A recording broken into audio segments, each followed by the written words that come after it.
네, 처음 소개드릴 작품은 이제 시간 역순으로 네. 기억에서 아마 생생한 작품부터 올해 아카데미에서 촬영 감독상, 촬영상을 받았던 네. 첫 번째 작품 레버넌트부터 시작하겠습니다. 보고 있으면 징글징글하죠? 그렇죠. 아, 이건 우리 보는 사람은 참 황홀하지만 네. 찍는 사람은 어땠을까? 아니요, 보는 것도 징글징글해요. 황홀하지 않고요. 지긋지긋하는데 그 네. 재미로 보는 굉장히 익스트림한 영화인데, 이 영화 일단 촬영 얘기부터 시작을 해야 될 것 같습니다. 네. 말씀드린 것처럼 이 영화에서는 어느 때보다도 광각으로 찍는 게 굉장히 중요한 작품이고요. 그리고 또 이제 상대적으로 다른 영화들에 비해서 롱테이크는 덜 과시적으로 찍히기도 했었죠. 나머지 두 편에 비해서는. 네. 근데 저는 이제 이 영화의 촬영을 보면서 굉장히 놀라운 것 중에 하나가 촬영 자체가 최면 같아요. 아주 천천히 카메라는 계속 움직입니다. 움직이면서 이 촬영을 하는 방식이 어떤 느낌을 주냐면 화면 속의 세계로 들어오라고 계속 손짓하는 것 같은 어떤 숲의 정령 같은 아, 사람이 맞습니다. 촬영을 하고 있는 것 같은. 네네. 바로 그런 의미에서 굉장히 인상적이었고요.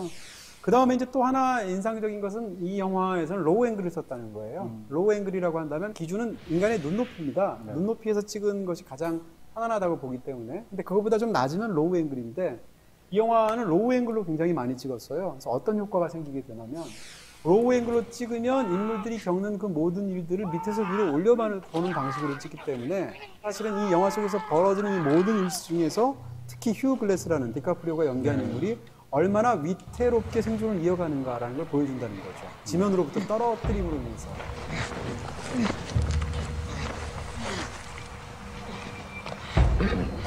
그리고 이제 이 두 감독, 이 세 편에 만든 영화를 만든 건 두 감독이잖아요. 공통점 중에 하나가 굉장히 사실적으로 찍고 싶어하는 다큐멘터리적인 느낌을 갖고 싶어하는 부분들이 있어요. 그런 면에서 이 영화의 방식 중에 하나는 영화 속에서 인공 조명을 거의 사용하지 않았다는 겁니다.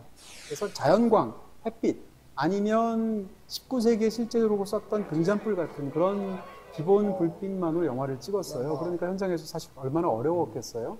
그런 부분들을 얘기할 수 있고, 마지막으로 영화는 흐름대로 안 찍지 않습니까? 네. 근데 기본적으로 이 영화는 시인들을 관객들이 영화에서 보는 방식대로 순서대로 찍었다는 거죠. 그런 면에서도 이 촬영은 굉장히 극한에 가까운.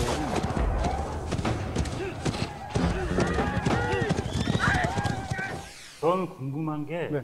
저런 대감독들 그리고 이 대촬영 감독이 있으면 이 권한 싸움 같은 게 있지 않을까? 있습니다. 그게 좀 궁금하더라고요. 감독에 따라서 다르지만 어떤 감독들은 카메라의 앵글 사이즈 얼마나 지속할 것인가 뭐 등등등까지 일일이 다 지시하는 감독도 있고 그것을 대가인데도 불구하고 확 맡기는 사람도 있습니다. 대표적으로 하우샤오시엔 감독 같은 경우에는 촬영 감독한테 거의 전권을 주다시피 해서 맡기는 스타일의 감독이에요.